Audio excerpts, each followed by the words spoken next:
Contego mouse boxes are designed for both indoor and outdoor use. They offer a tamper-proof solution for managing small rodent activity. The mouse box will arrive locked. A supplied key is set into a small alcove on the rear. To open the bait station, locate the key, insert it into the locking mechanism and push down firmly. The box should now open.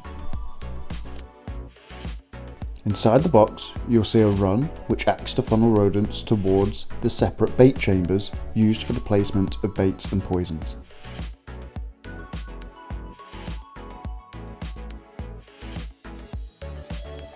When handling poisons such as our range of grains, pasta and block, make sure to always wear gloves.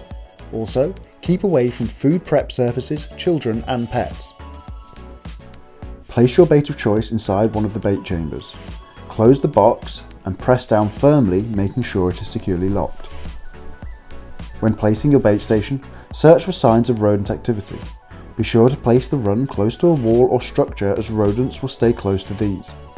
Please remember to always follow all safety information provided with your Contego product.